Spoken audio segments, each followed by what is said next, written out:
o nosso comportamento individual tem uma série de consequências sobre o coletivo. Sempre teve, né? Não é uma novidade desse tempo. Porém, a pandemia, eu acho que evidenciou isso ao máximo, né? O quanto as minhas atitudes, as minhas decisões, elas influenciam a vida das demais pessoas que convivem com a gente, né? Eu penso que isso está um pouco ligado a isso. Talvez as pessoas não tinham antes talvez elas nunca tivessem se dado conta disso, mas isso nesse momento, né, é muito presente. Acontece em SP. Olá, não sei se vocês se lembram, mas em março, lá do ano passado, no começo da pandemia, a gente teve um episódio aqui do Acontece em SP sobre a saúde mental no tempo de isolamento social por causa do novo coronavírus. Muita coisa mudou de lá para cá e é impossível dizer que as coisas voltaram a ser como elas eram antes. Sim, nesse sentido, São Paulo continua atuando para conter a disseminação do novo coronavírus, estimulando o distanciamento social e o uso de máscara, continua sendo muito importante. E a gente pode dizer que hoje a gente está cada dia mais perto da vacinação. Algumas preocupações lá do início já mudaram, não são mais as mesmas, e nos afetam também de formas diferentes. Eu sou o Anderson Faria. E eu sou a Juliane Freitas, e a gente vai conversar novamente com a Cláudia Long, que já esteve aqui com a gente naquela outra conversa, e com a Paula Pavan, que são da Secretaria Municipal de Saúde, que vão falar sobre esse tema da saúde mental. Obrigada pela presença aqui no Acontece em SP. Obrigada pelo convite, pessoal. Obrigada novamente pelo convite e oportunidade de fazer uma discussão tão importante. Para começar, eu acho que a gente pode falar um pouco dessa pandemia tão estendida, né? Acho que lá atrás, quando a gente conversou, a Cláudia vai se lembrar, a gente não esperava que fosse durar tanto tempo, né? Esse estendimento, essa duração tão longa dessa pandemia, que danos que ela pode provocar, que ela tem provocado, que vocês têm observado para a saúde mental? Então, como você mesma disse, né, Juliane, a gente conversou lá no comecinho e a gente tinha aí uma perspectiva de um período de isolamento social que a gente não sabia, né, quanto era esse tempo. Na medida em que a gente hoje, e com o passar dos meses, começou a perceber que isso ia se estender, mesmo com a diminuição dos casos lá na época, agosto, setembro, que a gente começou a ter uma flexibilização aí do isolamento, abriram algumas lojas, restaurantes, enfim, alguns estabelecimentos, né? Mas a gente continua, por exemplo, com as escolas fechadas desde então, né? Com o isolamento sendo necessário ainda, mas a gente sente a população muito cansada, né? Muito esgarçada com esse isolamento tão prolongado, né? Isso tem gerado um aumento de ansiedade, angústia, sintomas depressivos nessa população, burnout, né? Que é o esgotamento aí em função relacionado à sua atividade laboral, né? Que está muito mais frequente. E aí a gente não está falando só do profissional de saúde, né? Porque a gente pode dizer que o profissional de saúde está trabalhando muito mais, com certeza, né? A gente está trabalhando, né, muito mais do que a gente normalmente tem uma rotina, né? Um ritmo de trabalho. Esse ritmo está bem mais intenso. Mas também da relação que as pessoas fazem com o seu trabalho, não só na saúde, mas enfim, na sua relação com o trabalho em home office, né? As pessoas que estão aí em home office trabalhando, como é que é essa relação, a relação em casa, né? Com o isolamento, as pessoas estando mais próximas, né? O isolamento social, ele distanciou a gente de um monte de coisa, mas aproximou de muita coisa, né? Da nossa própria família, enfim. Então, algumas coisas acho que mudaram, puderam dar oportunidade para a gente repensar para a gente estar mais junto, né? Pais e mães mais próximos dos seus filhos, os filhos tendo um pouco mais de tempo com seus pais, né? Porque a gente tem uma sociedade organizada de uma forma que esse encontro ele é muito fugaz e muito pouco intenso, muito pouco frequente mesmo, né? Porque as pessoas estão na roda viva trabalhando fora de casa, a criança vai para uma atividade, vai para outra, vai para a escola. Então, você poder aproximar, acho que gerou uma coisa boa, que as pessoas poderem se reencontrar, mas também uma questão de um isolamento das coisas que a gente fazia. No início, muito medo, muita incerteza com relação à doença, como a gente falou naquele podcast inicial, e era importante que as pessoas reconhecessem esse sentimento, que legitimasse esse sentimento. É importante que a gente dê nome ao que a gente sente, possa falar do que a gente sente. A gente não pode, de maneira nenhuma, negar aquilo que está acontecendo dentro da gente, porque isso, com certeza, vai aparecer, se não imediatamente, um pouquinho lá na frente, de uma forma muito ruim.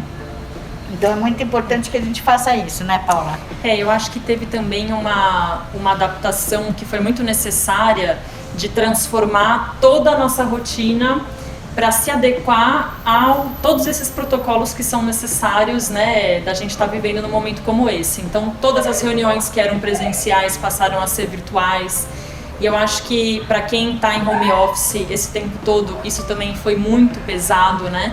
Parece que a gente não se cansa tanto por talvez não sair, não fazer tantas atividades fora de casa, mas eu acho que esse excesso de tela também teve um impacto importante na nossa vida, né? Sim. Aumentou muito o nosso tempo de exposição às telas.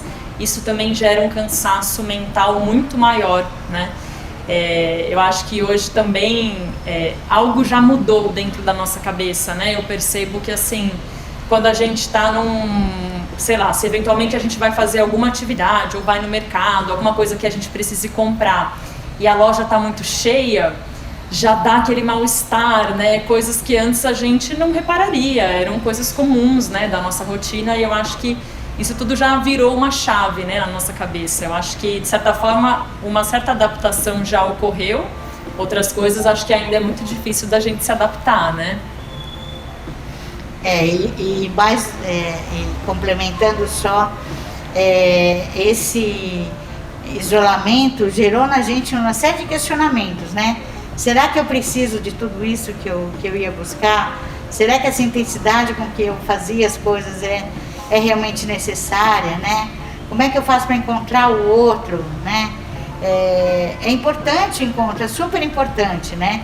A falta do contato físico é uma coisa que, por mais que a gente, claro que tem que continuar tendo encontros virtuais, tem que continuar fomentando esse tipo de encontro entre as pessoas, mas a pessoa precisa também poder dizer que a falta da presença física, do abraço, né, do aconchego, né, é muito sintomático, né? É muito importante. E as pessoas precisam poder falar disso, né? Porque isso vai gerando essa angústia. Acho que a partir do momento em que a doença avançou, e agora principalmente que ela volta a crescer, né? Acho que gera uma angústia muito maior nas pessoas, né? Embora a gente já se adaptou um pouco a essa nova realidade, então as pessoas saem mais apesar disso. Mas, por outro lado, o medo da doença, o medo da morte está cada vez mais presente. Porque cada vez está mais perto da gente, alguém que sofreu com isso, alguém que perdeu alguém, ou a gente mesmo na nossa família. Então, essa presença da mortalidade dessa doença, da morte, da perda dos entes, sem poder fazer uma despedida, essa questão simbólica do velório, né, da despedida de alguém que morreu, também é extremamente impactante na saúde mental das pessoas. Sim, eu queria aproveitar o gancho de algo que a Paula falou agora, que me chamou a atenção, que é essa mudança de comportamento que as pessoas passaram a ter. Aí você deu o exemplo do mercado, a pessoa chega no mercado, ele está um pouco mais cheio, ela já fica mais... Aí eu fiquei curioso, não sei se você pode... qual a sua visão sobre isso? Se tem algum aspecto emocional negativo na vida das pessoas quando as coisas começarem a voltar e esses comportamentos já mudaram. Se isso é uma coisa irreversível, se as pessoas vão tomar para elas essa nova realidade que elas passaram a adotar agora no período de pandemia, quando as situações voltarem, a vacina estiver aí, todo mundo poder retomar a sua rotina normal. Olha, eu penso que o ser humano é muito adaptável, né? Tanto para o bem quanto para o mal, né? Então, acho que a gente tem uma capacidade imensa de se adaptar, de se reinventar, enfim. Eu acho que algumas coisas talvez a gente mantenha, né? Eu acho que foi uma série de coisas muito interessantes também que a gente aprendeu nesse processo, né? A coisa de higienizar mais as mãos, os alimentos quando chega em casa, não usar sapato dentro de casa, por exemplo. Esses são alguns hábitos que eu acho que muitas famílias também vão adotar, mesmo depois que a pandemia acabar.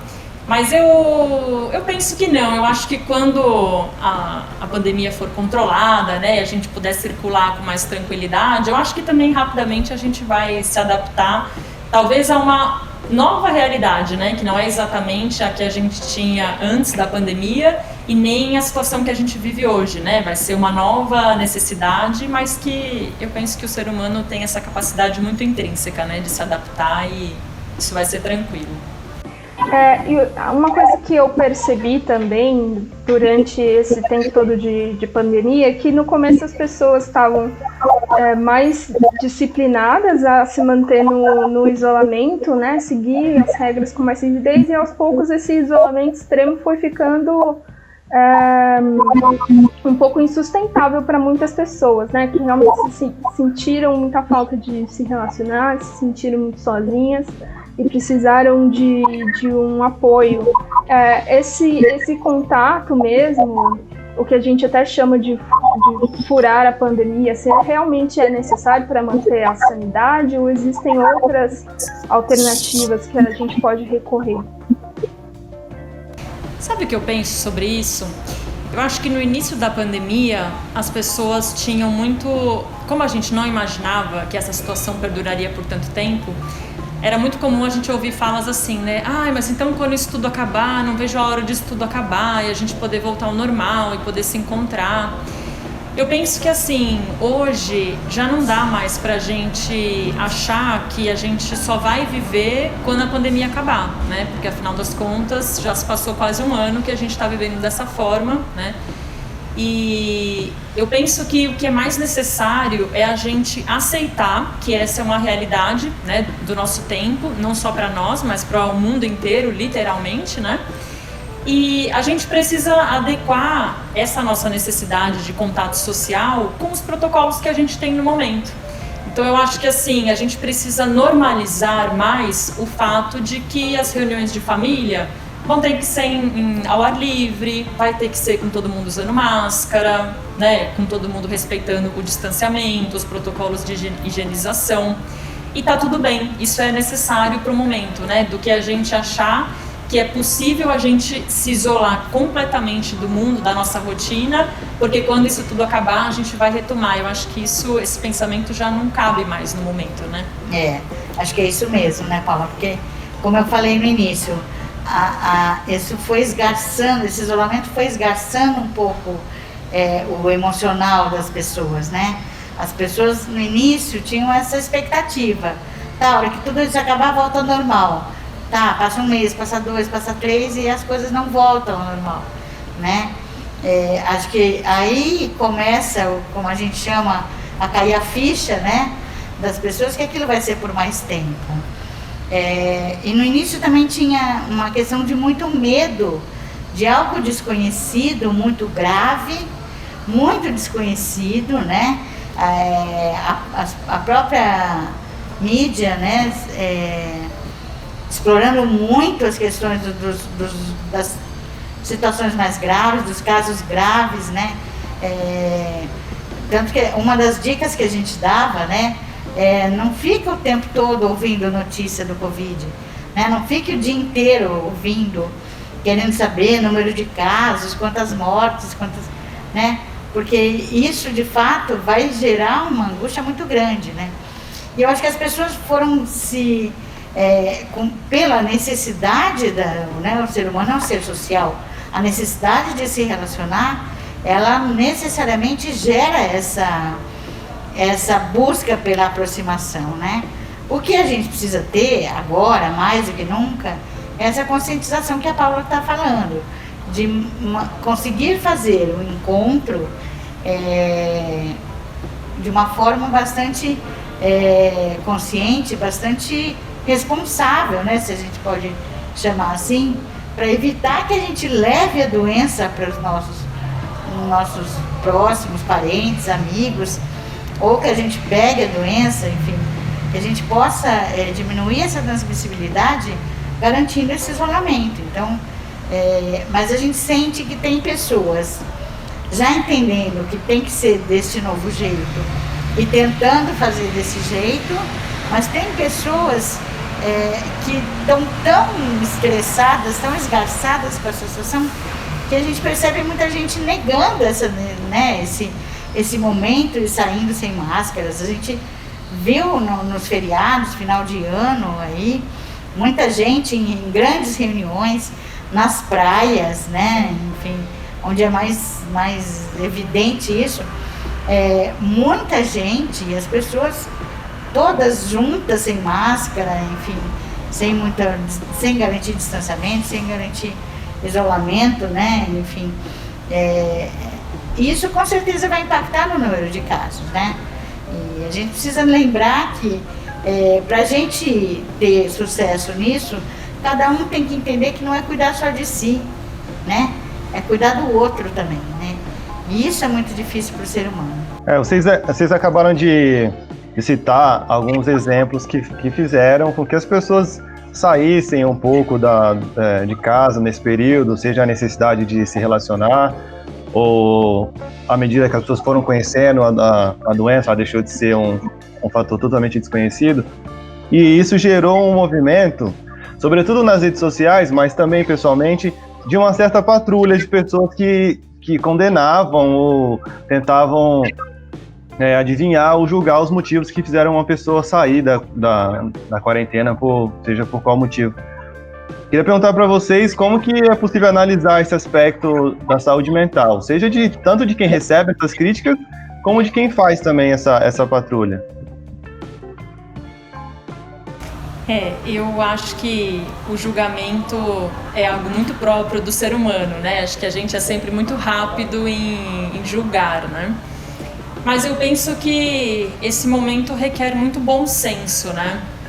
Enfim, eu acho que não é como você falou, quem sai da quarentena, quem fura a quarentena. Eu acho que essa é a nossa vida. Eu nem sei se eu chamaria assim, quem está na quarentena e quem não está. As pessoas estão vivendo a vida, porque a vida continua acontecendo, mas essa vida precisa ser vivida com uma série de protocolos, né, necessários para esse tempo. Então eu acho que a gente precisa ter muito bom senso e sempre lembrar também que essa postura de crítica, de muito assim com o pé no peito, né, geralmente ela não é muito eficaz, né? A gente percebe, as redes sociais eu acho que mostram muito isso, né?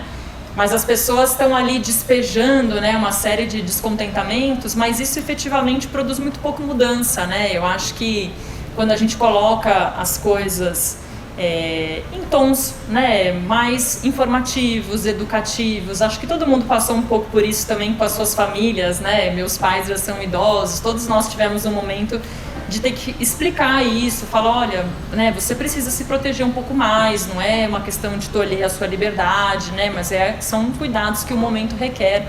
Eu acho que quando a gente coloca, né, dessa forma, mas de uma forma assim, cuidadosa, né, a gente talvez tenha um alcance melhor do que se a gente simplesmente for nessa linha da patrulha, né, e do cancelamento, né, enfim, termos aí muito presentes do nosso cotidiano, né. Como a gente falou naquele primeiro podcast, né? Quando a gente precisou falar com os nossos idosos e com as nossas crianças sobre a necessidade do isolamento, é a mesma coisa, né? Acho que agora a gente tem que se aproximar dessas pessoas que não estão conseguindo mais, né, garantir essas medidas de segurança, para entender por que elas não estão, né? Porque muitas vezes tem a ver com isso, as pessoas não estão mais aguentando, né? Fala, olha, é fácil para você dizer, porque você é da saúde, você sai para trabalhar todo dia, você vê gente, você, né, tá circulando.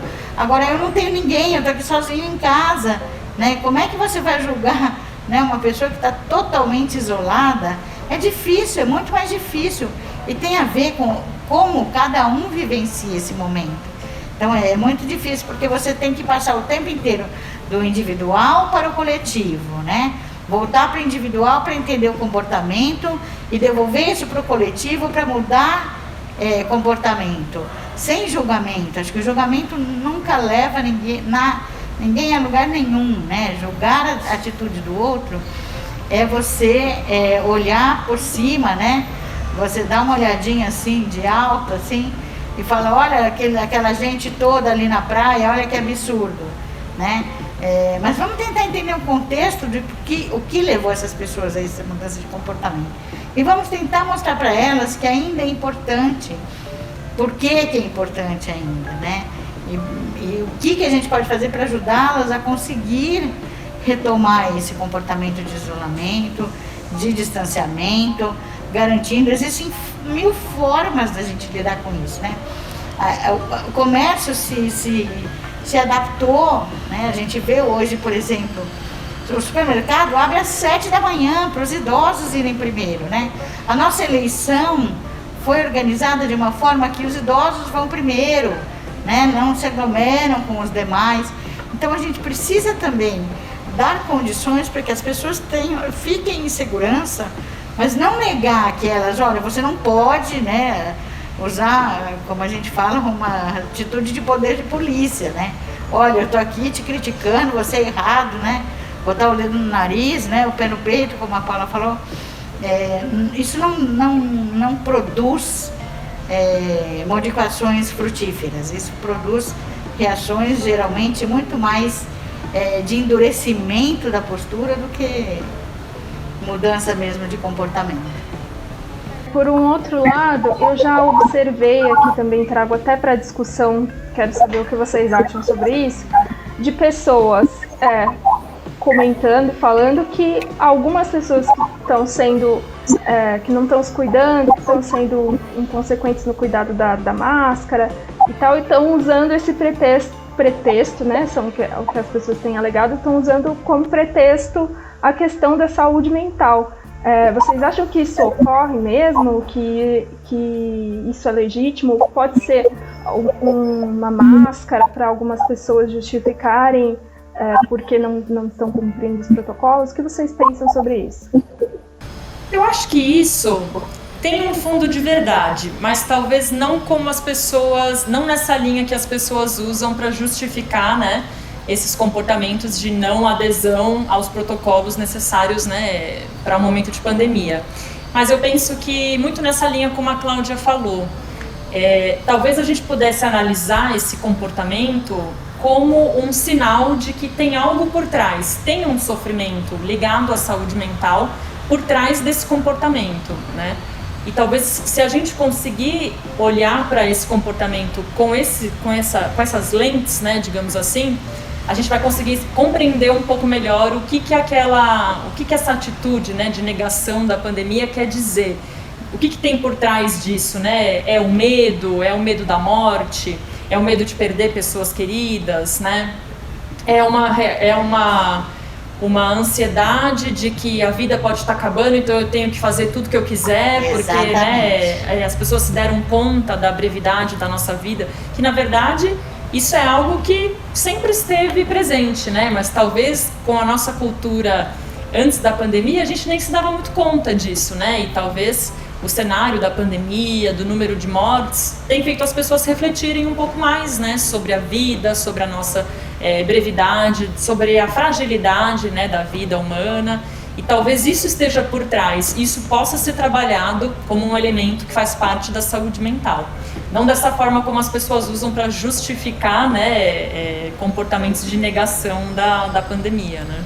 É isso mesmo, né, Paulo? Acho que é importante que a gente não resuma isso a dizer todas essas pessoas que estão, de uma certa forma, flexibilizando um pouco mais aí, né, vamos dizer assim, estão circulando sem máscara, não garantindo o distanciamento, se aglomerando. Então estão todas em sofrimento mental? Não dá para dizer isso. Mas a gente pode dizer que muitas vezes é a angústia, é o medo, é essa sensação de que, olha, eu preciso aproveitar minha vida enquanto eu a tenho, né? Porque ela é muito frágil mesmo. Esse tipo de sensação está muito presente, né? E também muito aquela coisa que acontece em todo tipo de doença transmissível, né? Comigo não acontece, né? Mas eu fui, canso de ir, vou pra cá, vou pra lá e não peguei, né? A minha vizinha que não sai de casa já pegou, né? Então esse tipo de fala também acaba comprometendo um pouco esse cuidado aí, né?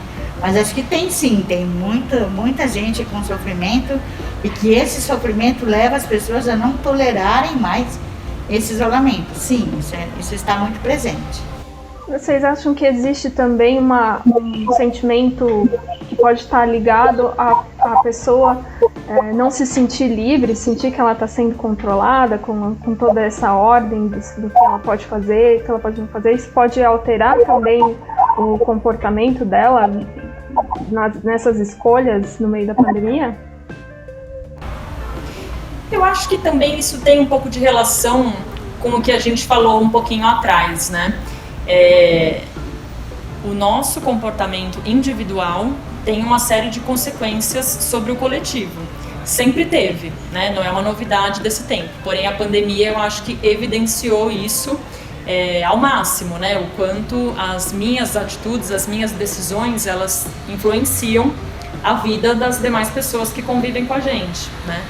Eu penso que isso está um pouco ligado a isso. Talvez as pessoas não tinham antes talvez elas nunca tivessem se dado conta disso, mas isso nesse momento, né, é muito presente. Eu acho que tem sim uma questão também que passa um pouco por ter que obedecer a regra, né? Isso com certeza, isso é uma coisa que é própria do ser humano, né? Tentar não, né? Mas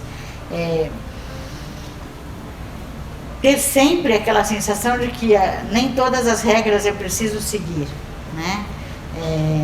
Que tem a ver com o conceito de ética, enfim, né? Que vai um pouco nessa lógica. Nós estamos numa crise sanitária, então é importante, né, que a gente possa entender que as regras sanitárias devem ser acatadas, porque elas garantem ao sujeito uma qualidade de vida, garantem que ele não transmita para o outro, né? Porque senão fica muito nisso que a gente já falou.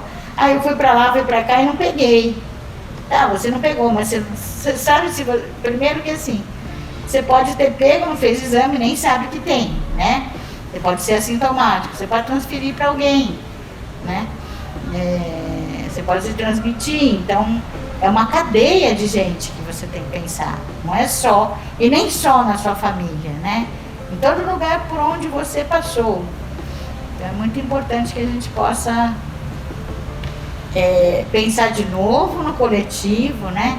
Porque senão a gente vai entender que é só cumprimento de regra de alguém que está ditando uma regra aqui para eu cumprir, né?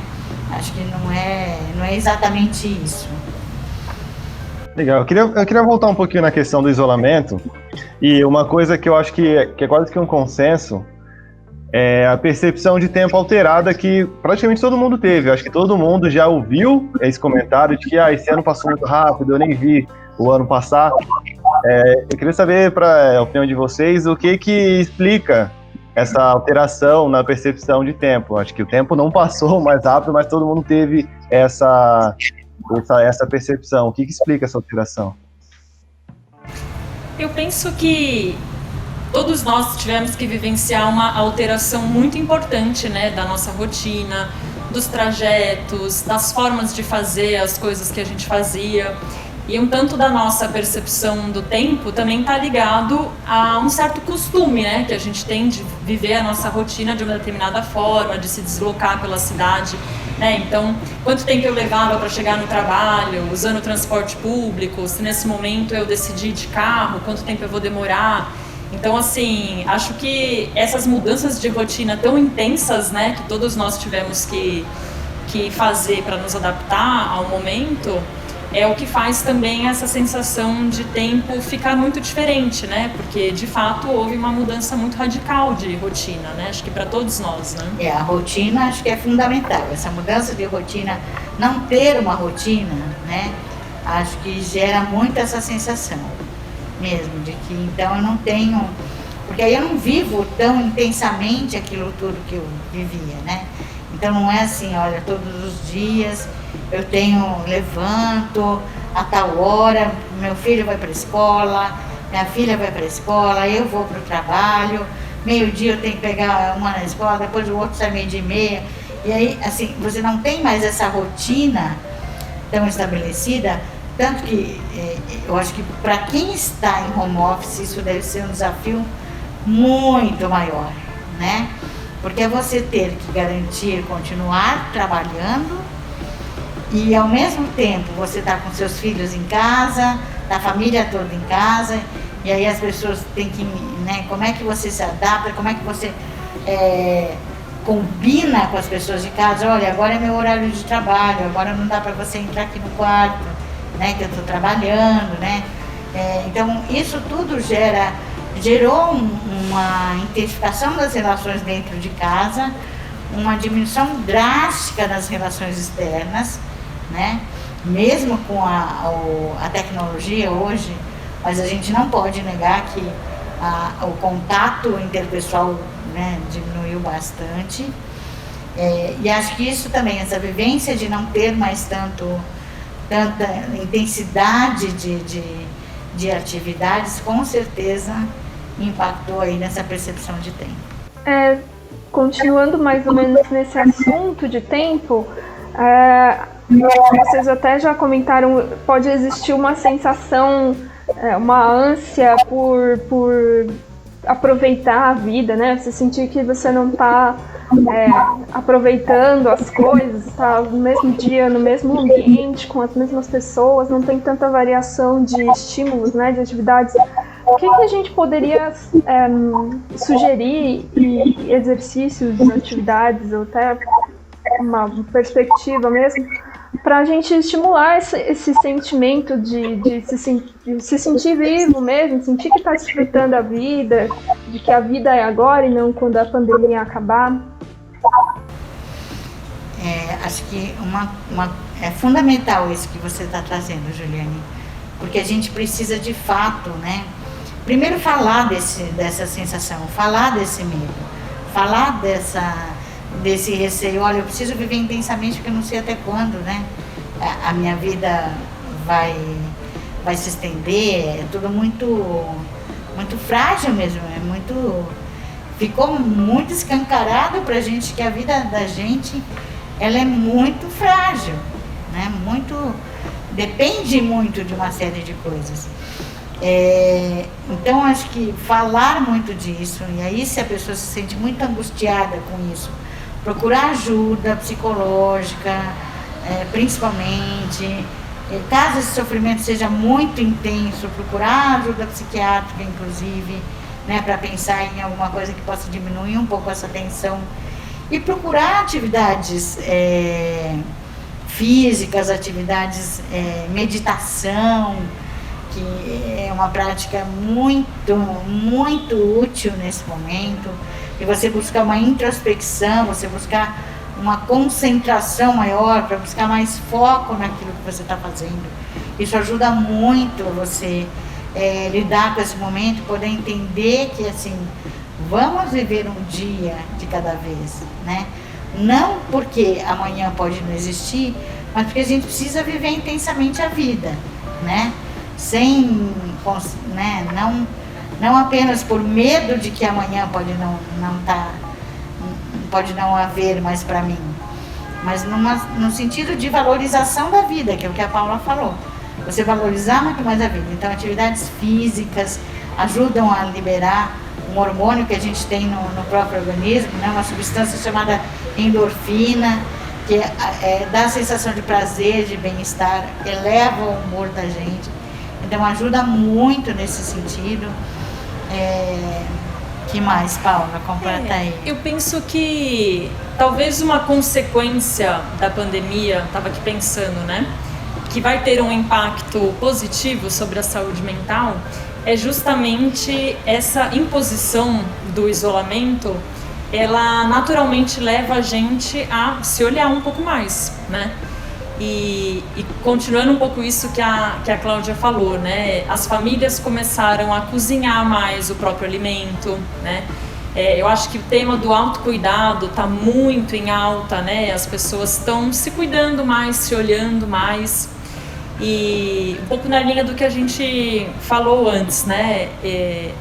Eu acho que quanto mais a gente conseguir organizar a nossa vida, de modo que a gente faça as coisas que a gente deseja fazer, porém respeitando as condições que são necessárias para o momento, mais a gente vai conseguir ter essa sensação de que o tempo não está sendo desperdiçado, a vida está acontecendo agora dessa forma.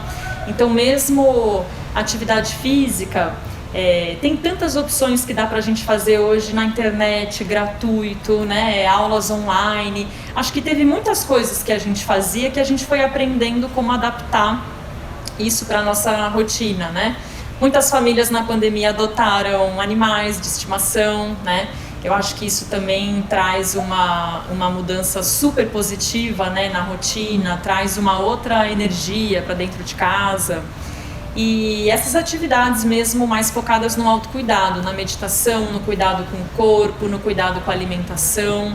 A gente ganhou, de certa forma, um pouco mais de tempo, né? Reduzindo aí os deslocamentos, que a gente pode investir em dormir melhor, né? Quantas pessoas naquela correria, né? Chegavam super tarde em casa e dormiam um pouco. Então isso também tem um impacto super importante. Acho que a gente precisa cuidar da qualidade do nosso sono, porque do sono dependem uma série de processos biológicos também que o corpo precisa, né, para se renovar, para a gente poder melhorar nossa memória. Então eu acho que esses tempos têm sido bem oportunos para a gente refletir um pouco sobre isso, né, sobre a qualidade das nossas relações familiares, né. A gente no comecinho da pandemia ouvia muito falar, agora o marido e a esposa estão em home office, nossa, que difícil, como é que vai ser aguentar essas pessoas? Acho que é um tempo para a gente repensar mesmo a qualidade das relações, né, entre os pais e os filhos, da gente poder de fato fazer escolhas que nos fazem bem, né, que nos agreguem, que nos façam crescer. Então acho que esse tempo também teve, de certa forma, essa consequência que vai ser algo positivo para a gente agregar na nossa vida, na nossa evolução, no nosso autoconhecimento, né? Uma outra coisa importante também que ajuda bastante é você estabelecer rotinas. Isso também é extremamente importante, né? Para as crianças isso é crucial, né? Estabelecer uma rotina com a criança, estabelecer uma rotina para você ter um horário em que você vai fazer a sua atividade de trabalho, um horário em que você vai ter a sua atividade de lazer, fazer as refeições adequadamente, né? Você tem a oportunidade de se alimentar melhor, né? Estando em casa, né? E muitas vezes quando você está na rotina de trabalho, não, depois eu como, depois eu almoço, como qualquer coisa, né? Isso também é importante. Acho que você ter essa rotina, você estabelecer essa rotina, te ajuda a vivenciar melhor esse tempo, entender melhor esse momento e se acalmar e também se convencer de que assim, a vida está assim agora, né? Então, como é que eu vou fazer com a minha rotina dentro dessa nova realidade que está posta, que a gente não vai poder modificá-la tão radicalmente e nem tão brevemente, né? Então, como é que a gente faz para aceitar isso melhor e para conseguir lidar com isso melhor? Acho que a rotina também é uma coisa fundamental. Vocês comentaram sobre rotina e também sobre home office. Foram duas coisas que vocês falaram ao longo do programa algumas vezes. E agora, nessa fase que a gente está da pandemia, do isolamento, algumas pessoas já têm a resposta de que vão ficar em home office de forma definitiva ou um período maior do que elas estão acostumadas. Como que elas podem se preparar para essa mudança tão drástica na rotina delas, no caso de trabalho, mas acaba sendo de rotina? Como que elas podem se preparar para esse momento, uma vez que agora já é claro para algumas pessoas que vão ficar em home office de forma permanente? Eu penso que, bom, a gente estava já falando um pouquinho disso, né? E só refinando um pouco mais, né, essas ideias, eu penso que, assim, para quem trabalha em home office, não trabalhar de pijama, né? Se vestir adequadamente, como você se vestiria para o trabalho, continuar tomando banho na mesma hora, né? Eu acho que, mesmo quando a gente está em casa, evitar de trabalhar no sofá, né? Enfim, acho que a gente tem que organizar, quando possível, dentro de casa, né? Se for possível, ter um cômodo dentro de casa que você possa montar, né, o seu escritório melhor. Às vezes a gente sabe que não é possível, mas eu acho que esses marcadores também de espaço, mesmo dentro da casa, ajudam um pouco a gente a se conectar que agora é o tempo do trabalho, né? Mesmo que tudo isso aconteça dentro de casa, eu acho que a gente consegue se organizando psiquicamente, né, para o tempo do trabalho. Por isso que eu acho que é importante manter a sua rotina de organização como se fosse o trabalho presencial, né? Se arrumando, levantando na mesma hora, se vestindo, escolhendo aquele espaço, enfim, para trabalhar.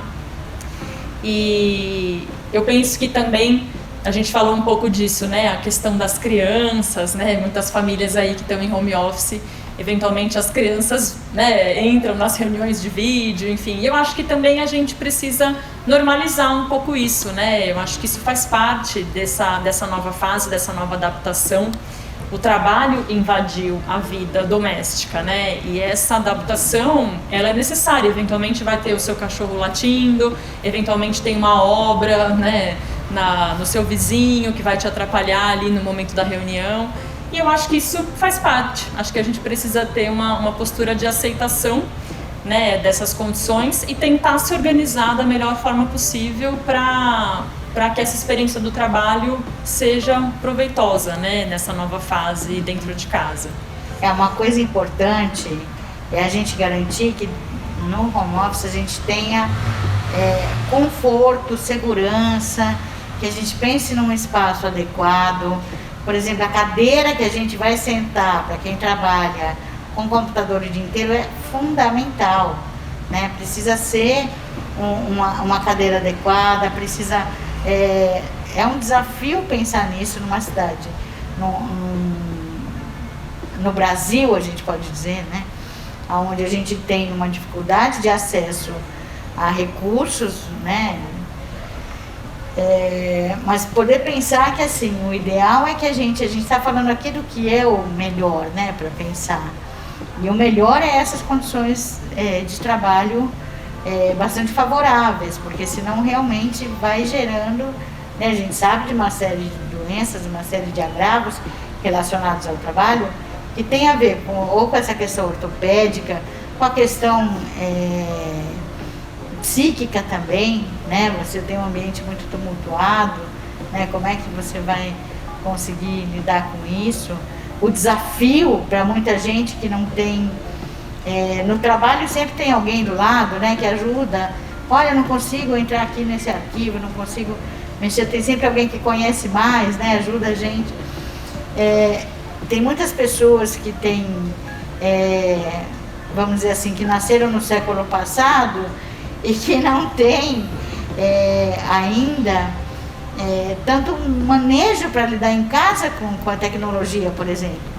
E aí, como é que elas fazem, né? Elas não conseguem acessar. Tem que entrar numa reunião, por exemplo, para entrar num podcast, como a gente está fazendo aqui hoje, muita gente não consegue, não sabe lidar com a tecnologia. Então isso também é um desafio. Acho que a gente tem ainda uma série de desafios aí à frente. Mas acho que o home office é uma coisa que de fato veio para ficar para muita gente. Acho que isso é fato. Eu acho que uma coisa bacana também da gente comentar do home office é que essa flexibilidade de você poder trabalhar, enfim, como você está em casa a qualquer hora, eu acho que isso pode ser algo que a gente pode lidar de uma forma muito positiva, mas para isso a gente precisa também ter alguns cuidados, né? Porque quando a gente trabalha presencial, por exemplo, a gente tem alguns marcadores muito importantes, né, do trabalho, o horário de entrar, o horário de sair, né? Se você ficar um dia até mais tarde, seus colegas começam a ir embora e você fala, opa, peraí, acho que já está na hora, né, de eu ir embora, deixa eu tentar me organizar. Então, assim, em casa não tem esses marcadores, né?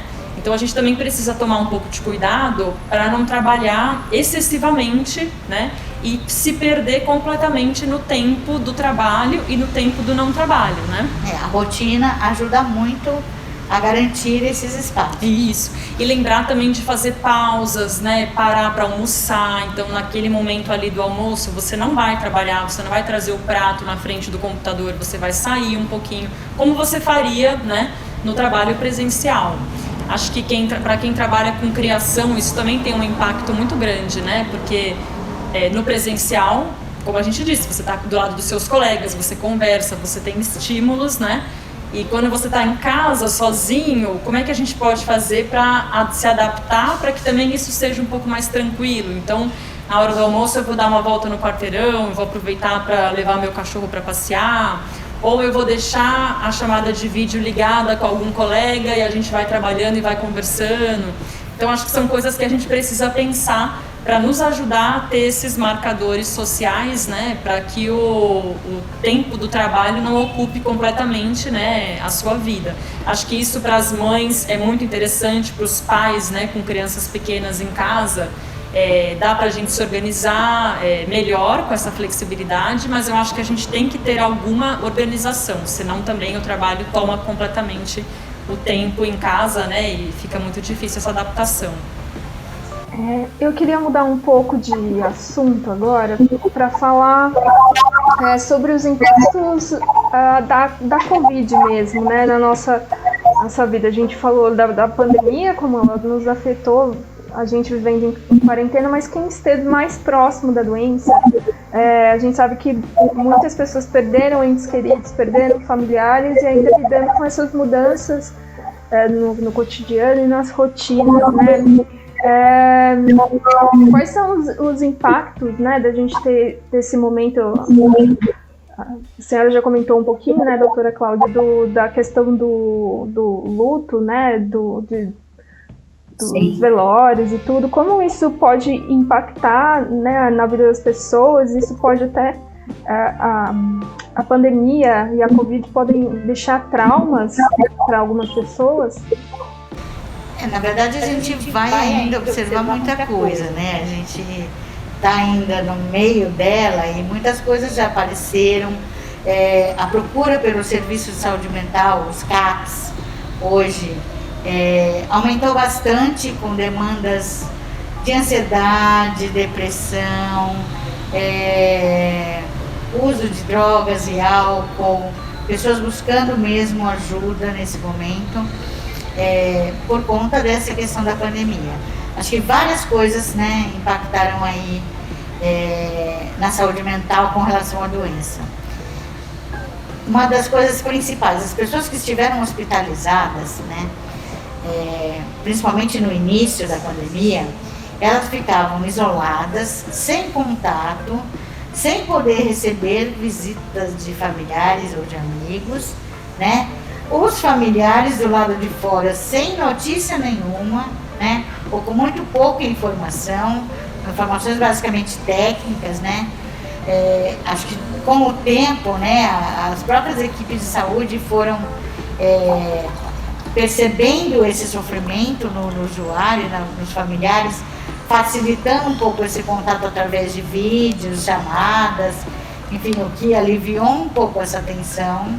Mas essa tensão com certeza impactou na evolução desse quadro de Covid desse paciente que estava internado, né? Isso pode comprometer bastante, né, a recuperação, no sentido de prolongar essa recuperação, de estender o quadro de sintomas mais graves. Com certeza isso impacta. A questão do luto é uma questão extremamente do simbólico, né, da despedida de uma pessoa que falece, é super importante, né? Tanto que a gente tem aí, não sei se a gente chegou a falar no outro podcast, mas existe um termo de parceria da gente com a Secretaria de Serviço Funerário para essas famílias que vivenciaram essa situação e que não puderam se despedir adequadamente dos seus usuários e que quisessem, que manifestassem desejo de buscar ajuda em saúde mental, buscar ajuda psicológica. Essas pessoas foram encaminhadas qualificadamente para as unidades básicas de saúde e, se necessário, para os CAPs. Nós tem um projeto, inclusive tem um fluxo próprio para isso, justamente para que essas pessoas tenham a garantia de que elas vão chegar na rede pública e ter esse atendimento. Porque o projeto chama Última Homenagem. A Paula está aqui lembrando o nome dele, que eu não lembrava. Obrigada, Paula. Então, é muito importante que a gente possa estar preparado.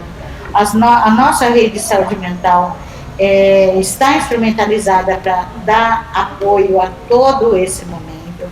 É muito importante, né, que a gente tenha o profissional preparado para receber essa demanda, né, podendo dar o apoio necessário a essa pessoa, ou que sofreu com a doença, ou o familiar de alguém que sofreu com a doença. É muito importante que a gente possa dar esse apoio. Das pessoas que foram diretamente afetadas pela pandemia, elas acabam tendo uma dificuldade de serem consoladas, digamos assim, ou ajudadas por conta da limitação do contato físico, do abraço. De qual forma as pessoas podem ajudar, ser uma rede de apoio para ajudar essas pessoas que foram afetadas diretamente? E se é possível afirmar que a pandemia pode deixar ou deixou traumas nas pessoas de maneira geral? Acho que é muito importante isso que você está colocando, porque o profissional de saúde, ele tem um papel fundamental nesse cuidado. Durante um período, principalmente a gente viu isso nos hospitais, isso foi uma onda crescente, que acho que se espalhou por todos os hospitais. A gente viu isso acontecendo com muito mais frequência, né? Que é a equipe, não só a equipe médica, a equipe de enfermagem, mas o hospital como um todo se envolver no cuidado daquela pessoa, né? Valorizando a vida daquele sujeito, né? A gente via muito aquela coisa de fazer um corredor de aplausos quando a pessoa tinha alta, né? Poder dizer para ela: olha, você venceu, você é forte, você pode, você é capaz. Isso é muito importante, que a pessoa tenha essa consciência, né? Isso ajuda muito a pessoa a ter forças para enfrentar, porque a gente não sabe, a gente conhece algumas sequelas, algumas questões de saúde que podem acontecer na pessoa que foi acometida pela Covid. Algumas são bem conhecidas, outras nem tanto, né? A gente está percebendo aos poucos uma série de questões. Eu acho que o principal é todo profissional que cuida dessa pessoa e a própria rede social em que ela está inserida esteja muito atenta, possa perceber, possa conversar, dê espaço para essa pessoa falar como é que foi para ela vivenciar uma doença pandêmica, uma doença grave, com risco de morte alto, né? Como é que ela viveu isso? O que ela pensa? Ela tem medo do que pode acontecer? Ela não tem mais medo? Como é que ela se sentiu quando ficou lá sozinha no hospital? É muito importante que a gente possa ter essa possibilidade dessa conversa. E o profissional de saúde tem um papel fundamental nessa percepção e podendo, obviamente, tem uma série de coisas que o próprio profissional pode fazer, intervir com esse paciente para buscar um alívio dessa demanda e, quando necessário, buscar um encaminhamento a um profissional de saúde mental para que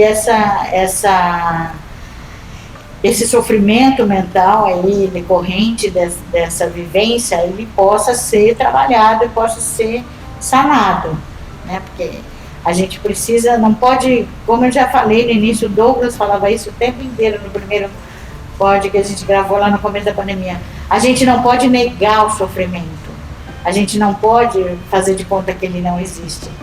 Isso é uma estratégia furada, essa é uma estratégia que não leva a gente a lugar nenhum. A gente precisa vivenciar, precisa falar do que a gente sentiu. E a partir daí a gente elabora, a gente entende o que a gente sentiu e a gente transforma esse sentimento em algo positivo para a vida da gente. Então, é o tempo inteiro buscar falar disso, falar desse isolamento. Como é que você se sentia quando você estava lá? O que você fazia? O que foi mais importante, né? Porque muita gente coloca, puxa, como foi fundamental para mim aquela enfermeira que ficou comigo. Isso em qualquer doença, né? Isso é muito comum em pacientes que ficam muito tempo hospitalizados, eles se vinculam muito à equipe de saúde. E é muito importante que essa equipe esteja preparada para essa responsabilidade e para saber lidar com essa responsabilidade, com essa demanda. Acho que isso é fundamental para que a gente possa ter sucesso aí. E vamos cuidando das questões novas que vão surgindo com relação ao Covid, à medida que elas vão aparecendo, mas tem muita coisa já para a gente trabalhar, tem muita coisa que a gente já avançou e que precisa avançar mais. Eu acho que só complementando, quando a gente tem diante da gente, né, uma pessoa que está sofrendo por qualquer motivo que seja, acho que a gente pode ser rede de apoio quando a gente se dispõe a ouvir essa pessoa sem julgamentos e, acho que o mais importante, né, sem tentar propor nenhuma solução, né, para os problemas que ela está ali compartilhando com a gente.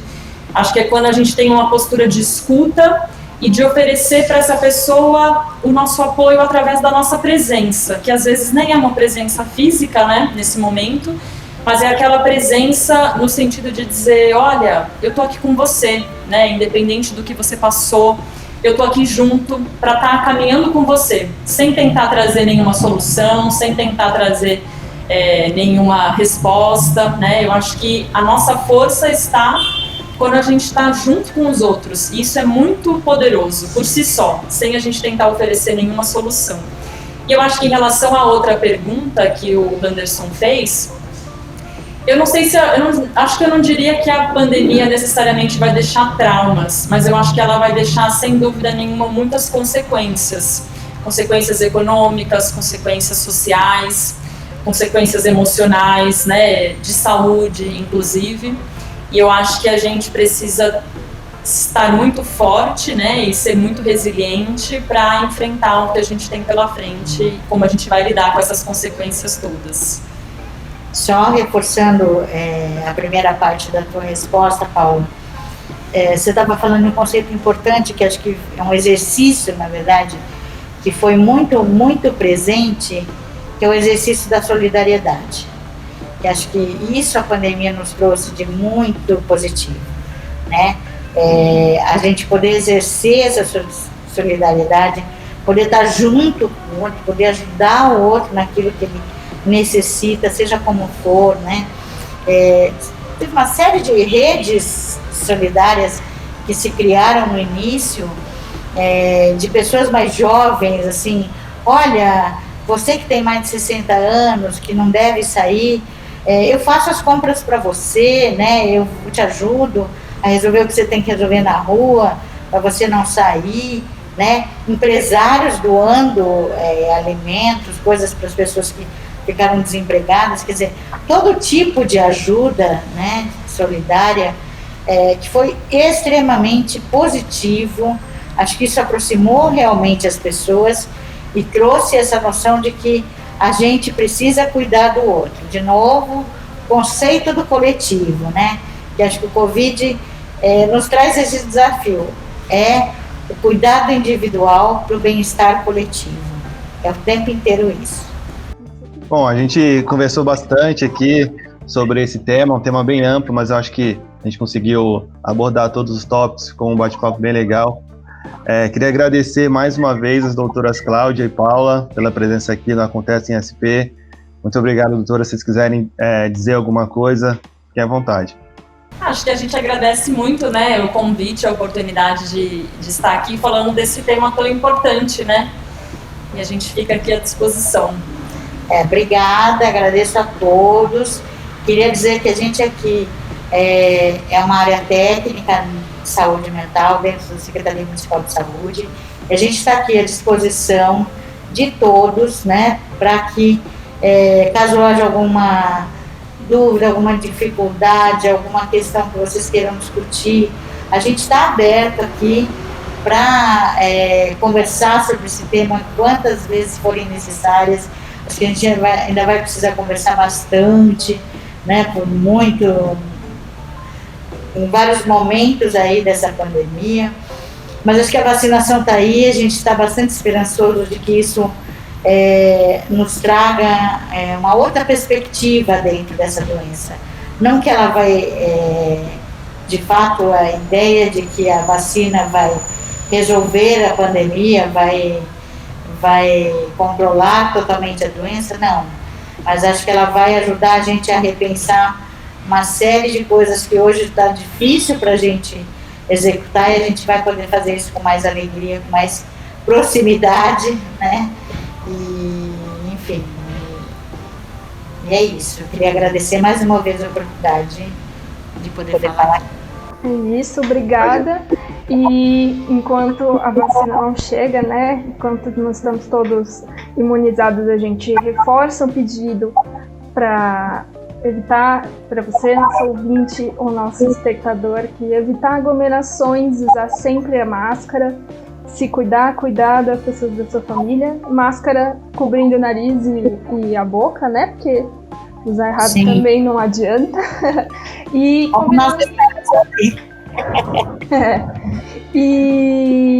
convidamos a todos também a acessarem a nossa playlist do Acontece em SP, ouvirem nossos outros episódios, também conhecer os nossos outros podcasts, o Aproveite São Paulo e o São Paulo Verde.